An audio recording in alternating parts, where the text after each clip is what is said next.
பிஸ்மில்லாஹிர் ரஹ்மானிர் ரஹீம். அல்ஹம்துலில்லாஹ் வஸ்ஸலாத்து வஸ்ஸலாமு அலா ரசூலில்லாஹ் வ அலா ஆலிஹி வ ஸஹ்பிஹி வ மன் வலா. ஷைத்தானுடைய கேடுகள் என்னென்ன மாதிரி என்னென்ன காரணங்களால் நமக்கு வந்து சேரும் அதை பற்றி தான் இன்ஷா அல்லாஹ் படிக்க இருக்கிறோம். முதலாவது, ஷைத்தான் நாம் அல்லாஹ்வுடைய வேதத்தை நினைவு கூறுவது, அல்லாஹ்வை நினைவு கூறுவது, இதை விட்டு நாம் புறக்கணிக்கும் போது அவன் நம்மை வழிகெடுத்து விடுவான். அல்லாஹ் சுப்ஹானஹு வ தஆலா குர்ஆனில் 43வது சூராவுடைய 36வது ஆயத்திலே சொல்கிறான், وَمَن يَعْشُ عَنْ ذِكْرِ الرَّحْمَنِ نُقَيِّضْ لَهُ شَيْطَانًا فَهُوَ لَهُ قَرِينٌ. எவன் ஒருவன் அர் ரஹ்மான் ஆகிய அல்லாஹ்வுடைய நல்ல உபதேசத்தை விட்டு கண்ணை மூடிக்கொள்கிறானோ அவனுக்கு நாம் ஒரு ஷைத்தானை ஏற்படுத்தி விடுவோம். அதுவும் அல்லாஹ்வுடைய உபதேசத்தை, அவனுடைய கட்டளைய, அறிவுரைய ஒருவன் புறக்கணிக்கும் போது, அதை மறுத்துவிட்டு அவன் தன்னுடைய பாதையிலே போகும் பொழுது அல்லாஹ் அந்த மனிதனுக்கு ஒரு ஷைத்தானை சாட்டி விடுவான். அதன் காரணமாக அந்த ஷைத்தான் அவனை தொடர்ந்து வழிகெடுத்து கொண்டே இருப்பான் என்று சொல்கிறான். இன்னொரு இடத்துல குர்ஆனை புறக்கணிப்பதாலும் நாளை ஒரு மனிதன் அல்லாஹ்விடம் சிக்க போவதை பற்றி அல்லாஹ் சொல்லுகிறான். சூரா அல் ஃபுர்கான் 25வது சூராவுடைய 30வது ஆயத், وقال الرسول يا رب ان قوم اتخذوا هذا القرآن مهجورا.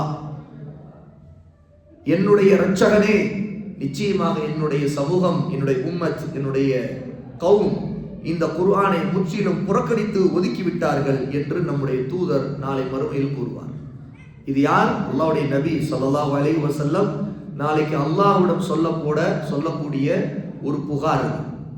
அப்படி என்றால் தன்னுடைய கௌம், தன்னுடைய சமுதாயம் குர்ஆனை பின்பற்றாமல், குர்ஆனுடைய கட்டளைகளுக்கு கீழ்ப்படியாமல், தன்னுடைய மன இச்சைப்படி தங்கள் விருப்பப்படி போனதை, அதன் மீது புகாரை, அதில் இருக்கக்கூடிய தன்னுடைய கவலையை ரசூலுல்லாஹ் அல்லாஹ்விடம் சொல்லுவார்கள் என்று அல்லாஹ் சொல்லி காட்டுகிறான்.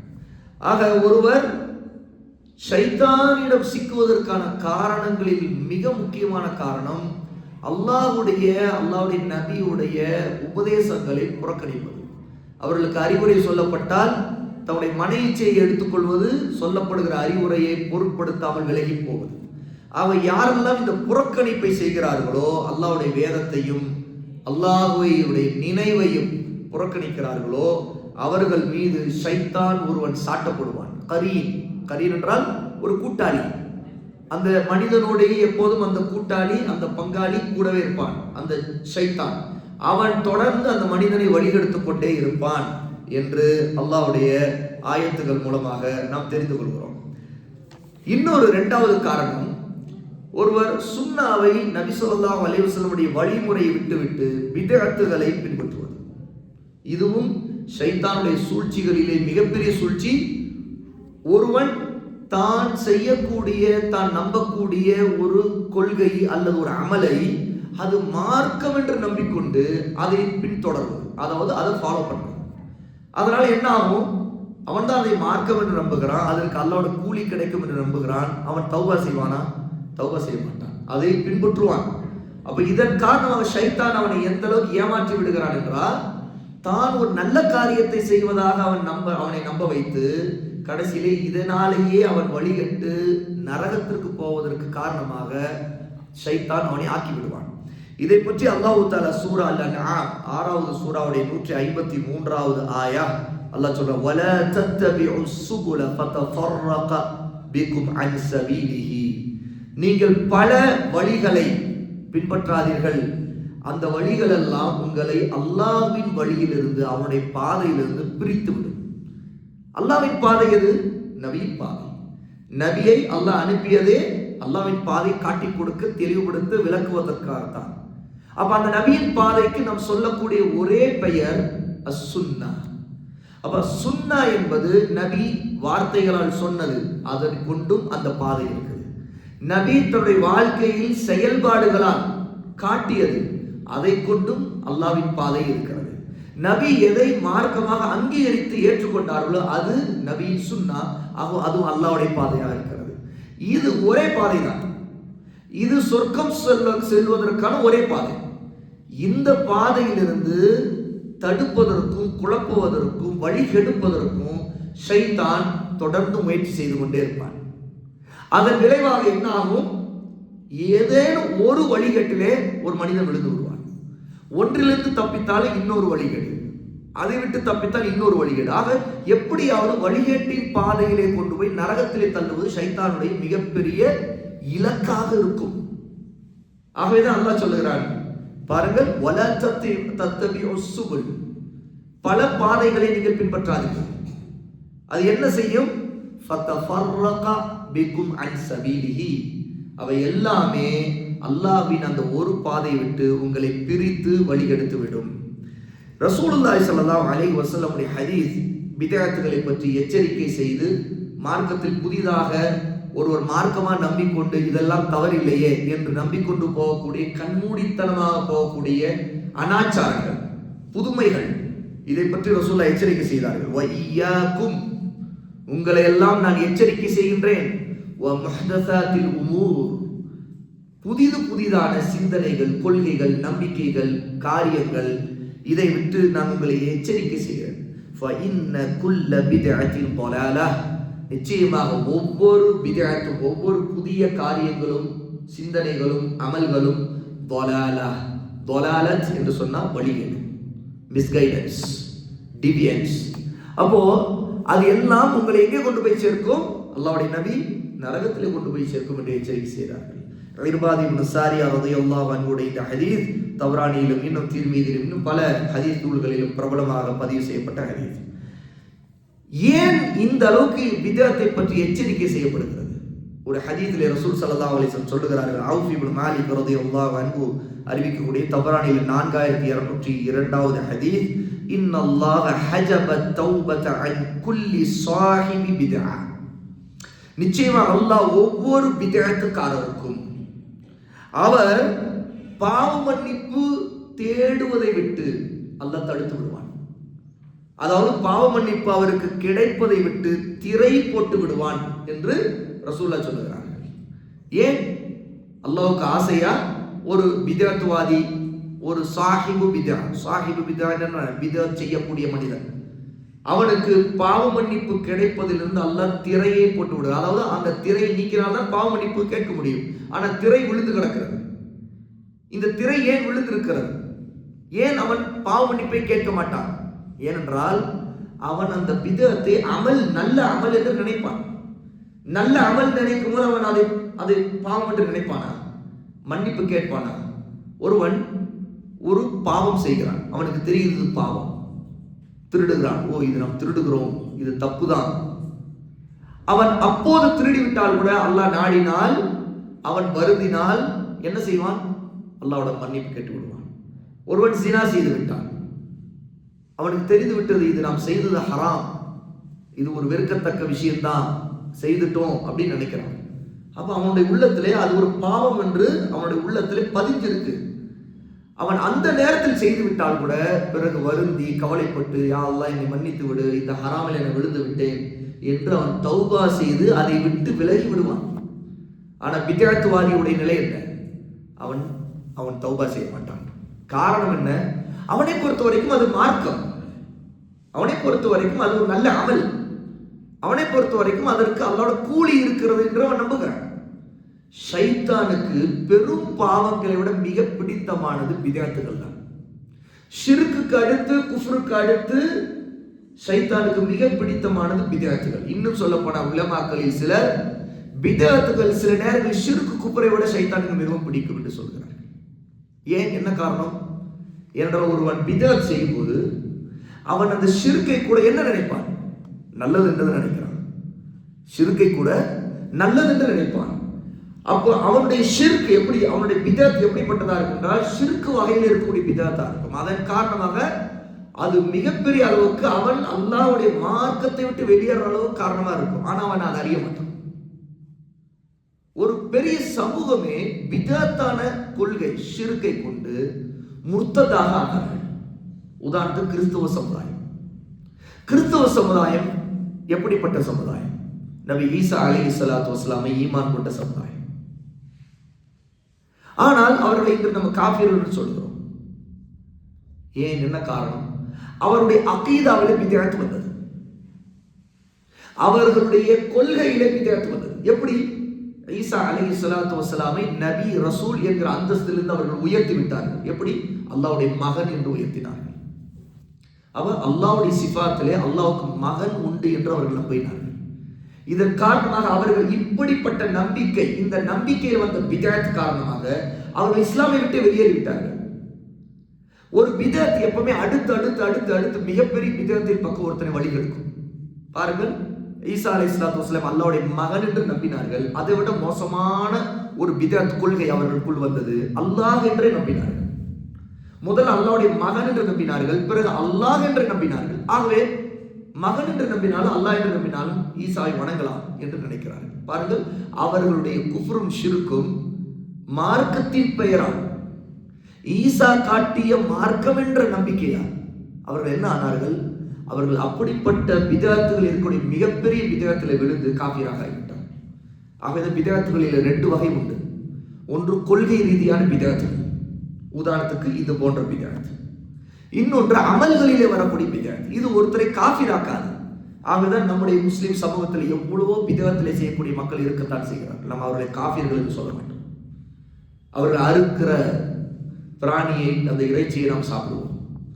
ஏன்? அவர்களை பின்பற்றி கூட நம்ம தொழுவோம். மார்க்கத்தில் தடை இல்லை. ஒரு பித்அத்வாதி இமாம் தொழுகை நடத்துகிறார் என்றால் அவரை பின்பற்றி தொழுது மார்க்கத்தில் தடை இல்லை. என்றால் அவருடைய தொழுகை அவருடையது, நம்முடைய தொழுகை நம்முடையது. அல்லாஹ் நம்முடைய தொழுகை ஏற்றுக்கொள்வார் என்று அவர் காஃபிர் அல்ல. அதான் காரணம். அவர் முஸ்லீம், ஆனால் அமல்கள் ரீதியாக சில பித்அத்துகளை செய்கிறார். மார்க்கத்தில் இல்லாததெல்லாம் மார்க்கமாக நம்புகிறார். அதே இமாம் தொழுகை முடித்த பிறகு கூட்டு துவா செய்வார். அது ஒரு பித்அத். அது தெளிவாக மார்க்கத்தில் இல்லாத ஒரு அனாச்சாரம். ரசூலுல்லாஹி ஸல்லல்லாஹு அலைஹி வஸல்லம் வாழ்நாள்ல அவங்க ஒரு காலம் இப்படி ஒரு அமலே காட்டி கொடுக்கல. என்ன சொல்லுவோம், ரசூலுல்லாஹ்வுடைய வழக்கம் இப்படி இருக்கவும் இல்லை. எப்போ ரசூலுல்லாஹி ஸல்லல்லாஹு அலைஹி வஸல்லம் தொழுகை முடித்த உடனே கைகள் 2 உயர்த்திட்டு கேட்கிற வழக்கம் அவங்கள்ட்ட இல்லை. ரொம்ப அரிதான சமயங்கள்ல ஏதேனும் ஒன்று கேட்க வேண்டும் நினைத்தால் ரசூலுல்லாஹ் கை உயர்த்துவது. ஆனா வழக்கம் என்னவென்றால் ரசூலுல்லாஹி ஸல்லல்லாஹு அலைஹி வஸல்லம் அவர்கள் அதிகமான திக்ருகளிலே தான் ஈடுபடுவார்கள். ஆகதான் தொழுகை முடிந்த ஒரு பெரிய லிஸ்டே தொங்கிட்டு இருக்கிறோம் இல்லையா? இந்த திக்ருகள் தான். ரசூல் ஸல்லல்லாஹு அலைஹி வஸல்லம் தொழுகை முடித்த உடனே அல்லாஹும்ம அன்தஸ் ஸலாம் வ மின்கஸ் ஸலாம் தபாரக்த யா தல் ஜலாலி வல் இக்ராம் லா இலாஹ இல்லல்லாஹு வஹ்தஹு லா ஷரீக லஹ், இப்படி ஆயத்துல் குர்சி ஓதுவது, சூரா ஃபலக், குல் சூராக்கள், சூரா இக்லாஸ், ஃபலக், நாஸ் ஓதுவது, தஸ்பீஹாத் செய்வது, இதுதான் ரசூலுல்லாஹ்வுடைய வழக்கம். ரசூலுல்லாஹி ஸல்லல்லாஹு அலைஹி வஸல்லம் துஆ எப்ப செய்வார்கள்? அப்படி ரசூலுல்லாஹ் கேட்க மாட்டார்களா? கேட்பார்கள். எப்போது கேட்பார்கள்? தொழுகையிலே தான் கேட்பார்கள். தொழுகையில் கேட்பார்கள். அது எப்போது, எப்படி கேட்பது என்று நம்ம மக்களுக்கே தெரியாது நிறைய பேர்.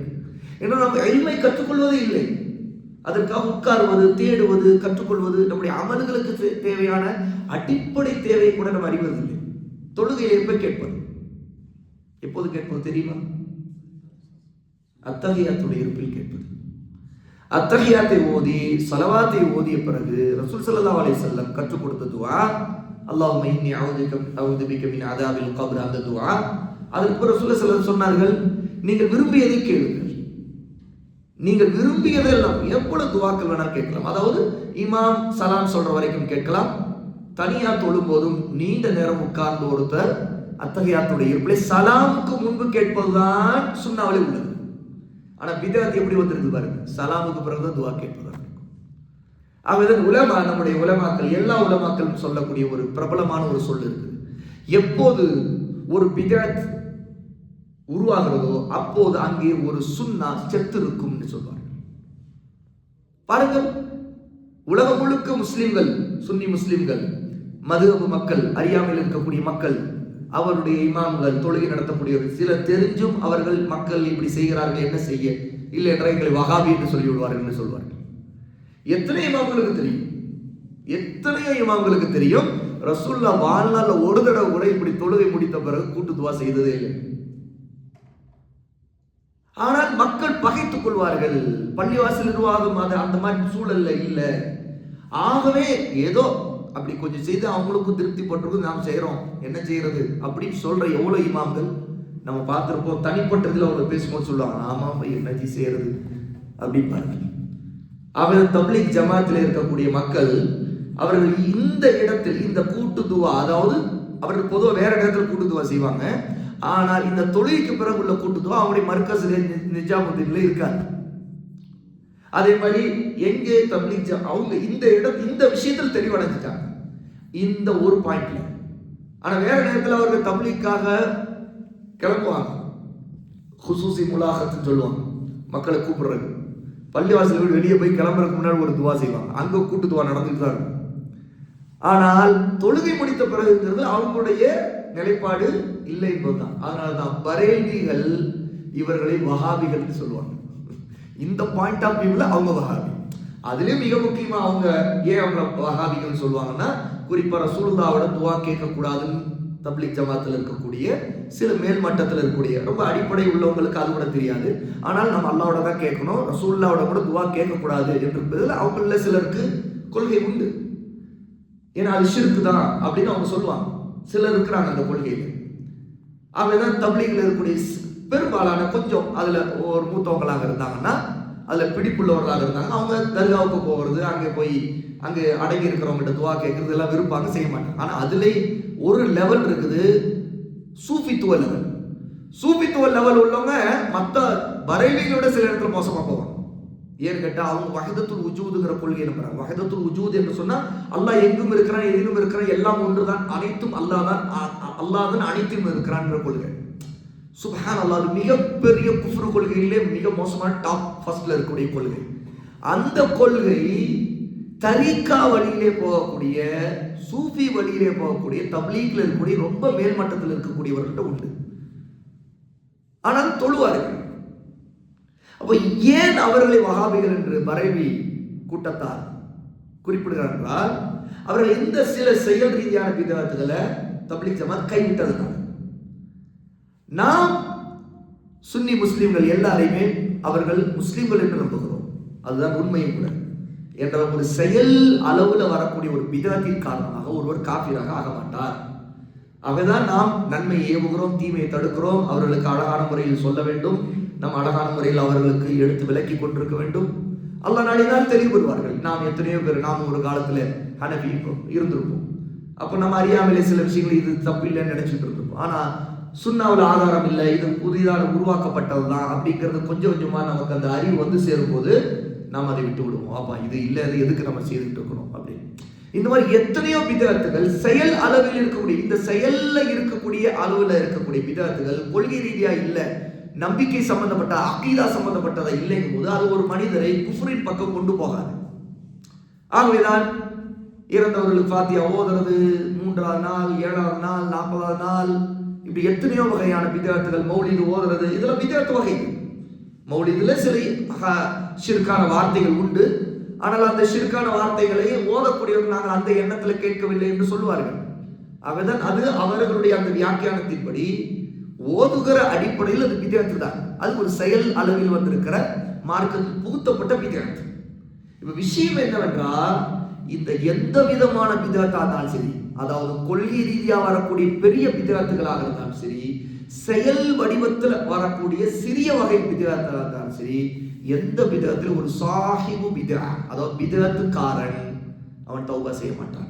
எப்போது அல்லாஹ் நாடி ஹிதாயத் கொடுத்து அவர் விளங்கி இது ஒரு பாவம் தான், இல்லாத ஒன்றை செய்யறோம், மார்க்கத்தில் சொல்லி கொடுக்காததை செய்துட்டு இருக்கிறோம் விளங்கினா மட்டும்தான் அவர் தௌபா செய்வாங்க. அதனால இந்த ஹதீஸ்ல ரசூலுல்லாஹ் சொல்றாங்க, இன்னல்லாஹ ஹஜப தௌபத, நிச்சயமா அல்லாஹ் தௌபாவை திரையிட்டு விடுகின்றான். யாருக்கு? அன் குல்லி சாஹிபி பிதஅ, ஒவ்வொரு சாஹிப் பிதஅ, அதாவது பிதஅத்துக்காரர் ஒவ்வொருவருக்கும் பாவ மன்னிப்பை அல்லாஹ் திரை போட்டு விடுகிறார். இந்த ஹதீஸ் ஒரு மிகப்பெரிய ஆதாரம். ரசூலுல்லாஹி ஸல்லல்லாஹு அலைஹி வஸல்லம் பிதஅத்வாதிகளை பற்றி பேசி இருக்கிறார்கள் என்பதற்கு ஆதாரம். ஏனென்றால் இந்த இடத்துல ரசூலுல்லாஹ் எப்படி குறிப்பிடுறாங்க? பிதஅத்வாதியை சாஹிபு பிதஅ. சாஹிப் என்றால் என்ன? தோழன். அதாவது ஒரு மனிதன் ஒன்றோடு தோழமை கொள்ளும்போது அவரை தான் சாஹிப் என்று சொல்லுவார். இவர் என்னுடைய சாஹிப் என்று சொன்னால் இவர் என்னுடைய தோழர் அர்த்தம். சஹாபி, சாஹிப், இப்படி பல வார்த்தைகள் தோழமையை சொல்வதற்கு இருக்குது இல்லையா? அப்போ சாஹிப்ங்கிறது தோழமை கொள்றது, அது ஒன்றோடு நெருக்கமா இருக்கிறது, அல்லது அதை வந்து சரி காட்டுறது, ஒட்டிக்கிட்டு இருக்கிறது. அப்ப பிதஅத்தோடு ஒட்டிக்கிட்டு இருக்கிறவரை ரசூல் ஸல்லல்லாஹு அலைஹி வஸல்லம் இந்த ஹதீஸ்ல எப்படி குறிப்பிடுறாங்க? சாஹிபு பிதஅங்கிறாங்க. ஆக பிதஅத்துவாதிகளில் பொதுவாக பிதஅத் செய்யக்கூடியவர்களை 2 வகைப்படுத்துவார்கள். நான் இதை சொல்லி முடிக்க நினைக்கிறேன். ஒன்று சாஹிபு பிதா, அதாவது பிதஅத்தை செய்யக்கூடியவர். இன்னொன்று முப்ததி. முப்ததி என்று சொன்னா பிதஅத்துவாதி. 2 பேருக்கு என்ன வித்தியாசம் என்றால், சாஹிபு பிதா பாமர மனிதர்களே உள்ளவர். நாம் எத்தனையோ பேர் பார்க்கிறோமா இல்லையா? நம்மோடு கொடுக்கல் வாங்கல், பக்கத்து வீட்டுக்காரிய, நம்ம வீட்டிலே பிதஅத் செய்யக்கூடிய ஒரு சாஹிப் பிதா இருப்பார். நமக்கு விளக்கம் தெரிஞ்சிருக்கும், நம்முடைய அத்தா பிதஅத் செய்யக்கூடியவராக, போடா நீ சொன்னா நீ வந்து கேட்டுக்குவேனா, அதெல்லாம் எங்களுக்கு தெரியலையா, எங்க அத்தாவை இப்படிதான் செய்வார் இருப்பார், எங்க தாத்தாவே அப்படிதான் அப்படிப்பாரு. அவங்களுடைய அறியாமையோடு எப்படி இருக்குன்னு, என்னது புதுசா வந்து ஒருத்தர் நமக்கு இதெல்லாம் தப்புன்னு சொல்றாங்க, போடா உனக்கு தெரியாது போ, எங்க இமாம்கெல்லாம் சொல்லு, எங்க ஹஸ்ரத்து நான் கேட்டேன் நான் அப்படிமா. இவங்க யாரு கேட்டா, இவங்க வந்து அவங்க அமல் செய்யணும்னு நினைக்கிறாங்க. பாமர மக்கள் அவங்க மேல நம்ம வெறுப்பு கொள்வது, அவங்களை வந்து மோசமா நடத்துறது, இதெல்லாம் கூடாது. அவங்கள்ட்ட கண்ணியமா நடக்கணும், அவங்களை மதிக்கணும், அவங்களுக்கு அழகான முறையில் சொல்லணும், பொறுமை காக்கணும். அவங்களே நம்மை அவமரியாதை செய்தா கூட நம்ம அல்லாஹ்வுக்கு பொறுத்துக்கணும். அவங்கள்ட்ட சண்டை போடுறது, உடனே நாம என்னமோ நமக்கு வகி வந்த மாதிரி பெரிய லெவல்ல வந்த மாதிரி நம்ம அவங்கள்ட்ட வாக்குவாதம் பண்ணிட்டு அவங்களை இழிவா பேசுறது, மட்டமா பேசுறது. சில நேரத்துல இளைஞர்கள் திடீர்னு அவங்களுக்கு ஈமான், இது கல்வி கொஞ்சம் அப்படி அதிகரிச்சோன்னே கொந்தளிச்சுக்கிட்டு, உற்சாகம் திமிரிக்கிட்டு, கடைசியில வீட்டுல இருக்கிறவங்கள்ட்ட சண்டை போட்டுக்கிட்டு, உறவினர் எல்லாட்டையும் சண்டை போட்டுக்கிட்டு, கடைசியில இவன் ஒரே கலாகாரன், பெரிய சைத்தான் அப்படின்னு சொல்லிட்டு எல்லாரும் திட்ட ஆரம்பிப்பாங்க. கடைசியில வந்தா இவர் தான் அவங்களுக்கு தாவா போறதுக்கு போய் சேர்றதுக்கு தடையா இருப்பார். ஏன்? இவர் செய்யக்கூடிய முட்டாள்தனமான போக்கு, இவர் பேசக்கூடிய பேச்சு, வாக்குவாதத்தில் அவர் மக்களை வந்து என்னது கடுப்பேற்றுறதுன்னு சொல்றாங்கல்ல, இந்த மாதிரி கடுப்பேற்றி விட்டு கடைசியில் பார்த்தா அவங்க நிதானமா கேட்பதற்கு கூட வழி இல்லாம வாசல் மூடி வச்சிருப்பார்.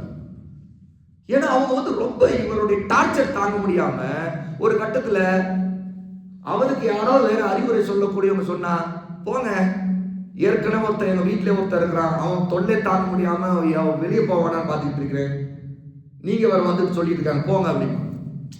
சில நேரத்துல எப்படி நடக்கும்னா, சில பசங்க இளைஞர்களுக்கு திடீர்னு உற்சாகம் பொங்கி ஈமான் ரொம்ப இதாகி கடைசியில் வீட்டில் வந்து பிரச்சனை ஏதாவது பண்ணி விட்டுருவாங்க. பிரச்சனை பண்ணி விட்டுட்டு கடைசியில் பார்த்தா அப்புறம் வருவார், எங்கள் வீட்டில் கொஞ்சம் நீங்கள் வந்து சொல்கிறீங்களா, கொஞ்சம் அவங்க விலகிட்டாங்கன்னா நல்லா போயிடும், எல்லாம் சரியாயிடும், நாங்கள் வீட்டில் சுண்ணத்தை கொண்டு வந்துடலாம் அப்படின்னு. சரியா, சரி சொல்லலாம். இதுக்கு முன்னாடி இவர் என்னென்ன பிரச்சனை உண்டு பண்ணாரு ஹிஸ்ட்ரிலாம் நமக்கு தெரியாமல் இருக்கும். நாமளும் சரி ஏதோ நல்லா ஒரு நசிகத் செய்ய சொல்கிறார் கொடுத்து அவங்க அத்தாவுக்கு அம்மாவுக்கு ஏதோன்னு சொல்லிட்டு போய் 2 வார்த்தை அவங்களுக்கு சொன்னால் அவங்க புலம்பி சொல்லுவாங்க, ஹஸ்ரத் நாங்கள் வந்து எங்களுக்கு இதுதான் ஹஸ்ரத் தெரியும், இவன் வந்து திடீர்னு என்னமோ இவன் எப்படிலாம் இருந்தவன் எங்களுக்கு தெரியாதா, நின்றுட்டு ஒன்று கடிச்சவன் ஹஸ்ரத்து, ஹஸ்ரத் இவன் நின்றுட்டு ஒன்று கடிச்சவன், இன்னைக்கு பெருசாக வந்து சுண்ணத்து என்னமோ எங்கள்கிட்ட வச்சு சொல்லிட்டு இருக்கான் ஹஸ்ரத். ஒரே வாக்குவாதம், ஒரே தொல்லை ஹஸ்ரத், அவனுக்கு நீங்க சொல்லுங்க ஹஸ்ரத்னு சொல்லி நமக்கு சொல்லிட்டு இருப்பாங்க. அப்ப இப்படி பார்த்தோன்னா கொஞ்சம் டென்ஷன் ஆயிட்டு அப்படின்னு இவரு டென்ஷன் ஆயிட்டாங்க. அதாவது அவங்கள கடுப்பேற்றி கடைசியில மரியாதை எல்லாம் பேசி ஏதாவது ஒரு வாக்குவாதம் நடந்து அவங்க வந்து பக்குவத்தை இழந்திருப்பாங்க. அதுக்கு இவருடைய காரணம். ஆனா இந்த மாதிரி நம்ம அவங்கள்ட்ட நடக்கக்கூடாது. நம்மோட இருக்கக்கூடிய எவ்வளோ ஒரு பேர் இருப்பாங்க, அவங்கள சாதாரண மனிதர்கள் இருப்பாங்க, ஜாகிலியாக இருப்பாங்க, அதாவது அவங்களுக்கு ஜகல் அறியாமை, அவங்க என்னமோ தெரியாது, ஏதோ நம்ம நல்லது தானே என்னப்பா அப்படிங்கிற மாதிரி இன்னும் ஒரே குழப்பமா இருக்குது. இவர் ஒன்று சொல்றாரு அவர் சொல்றாரு சொல்லிட்டு கடைசியில் எனக்கு எது வேணாம், நான் வந்து எங்க அப்பா எப்படி, எங்க அம்மா எப்படி, எங்க தாத்தா பாட்டில எப்படி, நான் அப்படி இருந்துட்டு போறேன், எங்க அஜர்த்து சொல்றாரு, எங்க அஜர்த்து சின்ன பிள்ளைய நீ அடிக்கடி அடிச்சிருக்காரு, நல்ல பயனாளரான்னு சொல்லியிருக்க, ஓதி கொடுத்துருக்காரு, நான் மக்தப்புலாம் போயிருக்கேன் அப்படின்னு சொல்லிட்டு இவர் ஒரு மைண்ட் செட்டுக்கு வந்து உட்கார்ந்துருப்பாரு. அப்ப இவங்க வந்து சாஹிபு பிதஅத்துக்கு ஓட்டிக்கிட்டு இருக்கிறவங்க. இன்னொரு சாரா இருக்கிறாங்க, முப்ததின்னு சொன்னேன் இல்லையா, முப்ததிங்கிறவங்க பிரச்சாரம் செய்யக்கூடிய மோசக்காரர்கள். அவர்களிடம் நாம் நெருங்கவும் கூடாது, அதாவது பொதுமக்களா இருக்கிறவங்க நெருங்கக்கூடாது. 2வது தாவா செய்யவங்க கூட ஒண்ணு அவருடைய நிலை அவர் உள்வாங்கக்கூடிய, அவருக்கு சொன்னால் உபதேசம் கேட்கக்கூடிய நிலையில் இருக்கிறாரான்னு பார்க்கணும், சொல்ல பார்க்கணும், ட்ரை பண்ணணும். ஆனா அவர் வந்து மூர்க்கமா பிடிவாதத்திலும் அழிச்சாட்டியத்தை பண்ணிக்கிட்டு பிரச்சாரங்கிற பேர்ல மக்களை இன்னும் வழி எடுத்து கொண்டிருந்தால் அப்போது நாம் சாட்டையை சொல்ல வேண்டும். அப்படியா சாட்டை எடுத்துக்கணுமா? சாட்டை சொல்லுவது என்றால் அவங்களுக்கு வழிகேட்டை மக்கள்கிட்ட அம்பலப்படுத்துறதும் மறுப்பு தர்றதும் எந்த அளவுக்குன்னா அவர்களை புறக்கணிக்க வேண்டும். இதுதான் சலஃபுடைய வழிமுறை. ஏன்னா அவருடைய வழிகேடு மக்கள் பாமர மக்களோட பரவிக்கிட்டே இருக்கும். மக்கள் குழப்பத்துல போய் விழுந்துகிட்டே இருப்பாங்க. ஏன்னா இவர்கள் புத்ததிகளாக இருக்கக்கூடியவங்க விதத்துல ஊறி போய் அதற்காக வாதம் செய்து கொண்டு தர்க்கம் செய்து கொண்டு மக்களை வழிகெடுப்பதிலேயே குறியாக இருப்பார்கள். இவர்கள் ஆபத்தானவர்கள். இவர்கள் பொது மக்களை நாசம் பண்ணக்கூடிய வழிகட்டவர்கள். அவர்களை நாம் புறக்கணிக்க வேண்டும். அவர்கள் உபதேசம் கேட்கிற அளவுக்கு இல்லை என்றால் ஆஹா இவர்கள் புறக்கணிக்கப்படும். அவர்கள் சலாம் சொல்வதை கூட மார்க்கத்திலே தடுக்கப்பட்டிருக்கு. ஏனால் மிக மோசமான உம்மத்துக்கு பாதிப்பை தரக்கூடிய வழிகேடர்களாக இருந்தால் அவர்களை கண்ணியப்படுத்தக்கூடாது. மார்க்கத்தில் மற்ற மக்களுக்கு மத்தியில் கண்ணியமானவர்கள் போட்டு காட்ட முடியும். ஏன்னா மக்கள் ஏமாறுவார்கள். அவரை பார்த்து நாமளே கண்ணியப்படுத்துறோம் அப்படின்னா மக்கள் ஒரு நல்ல மனுஷன் நல்ல மார்க்கம் சொல்றவர்கள் நினைச்சுட்டு ஏமாந்து அவரை பின்பற்றி வழிகட்டு நாசமா போவாங்க. அவர்கள் முப்ததிகளாக இருக்கக்கூடிய அஹ்லுல் பித்ஆ, அதாவது பிதஅத்வாதிகளாக இருக்கக்கூடிய பிரச்சாரம் செய்யக்கூடிய மோசக்காரர்கள் நாசகார சக்திகளாக இருந்தால் அவர்களை நாம் புறக்கணிக்க வேண்டும். அவருடைய மஜ்லிஸில் அமர்வது, அவருடைய நூல்களை படிப்பது, அவருடைய உரைகளை கேட்பது எல்லாவற்றையும் உலமா உசுன்னா சரியான ஆதாரங்களை கொண்டு ஹராம் என்று சொல்லியிருக்கிறார். ஏனென்றால் இது எல்லாமே நம்முடைய வழிகேட்டிற்கு காரணமாக ஆகிவிடும் என்பது. ஆகவே ஷைத்தான் பிதஅத்வாதிகள் விஷயத்தில் மிகவும் அவர்களை கொண்டு தீனை கெடுப்பதற்கும் மக்களை கெடுப்பதற்கும் தொடர்ந்து வேலை செய்வான் என்பதையும் தெரிந்து கொள்ள வேண்டும் இன்ஷா அல்லாஹ். இது தொடர்ந்து அடுத்ததாக இன்னும் என்னென்ன வகையில் ஷைத்தான் மக்களை வழிகெடுக்கிற காரியங்களை செய்வான் என்பதை நாளை பார்ப்போம். பாரக்கல்லாஹு ஃபீக்கும் வ ஆகிரு தஅவானா அல்ஹம்துலில்லாஹி ரப்பில் ஆலமீன்.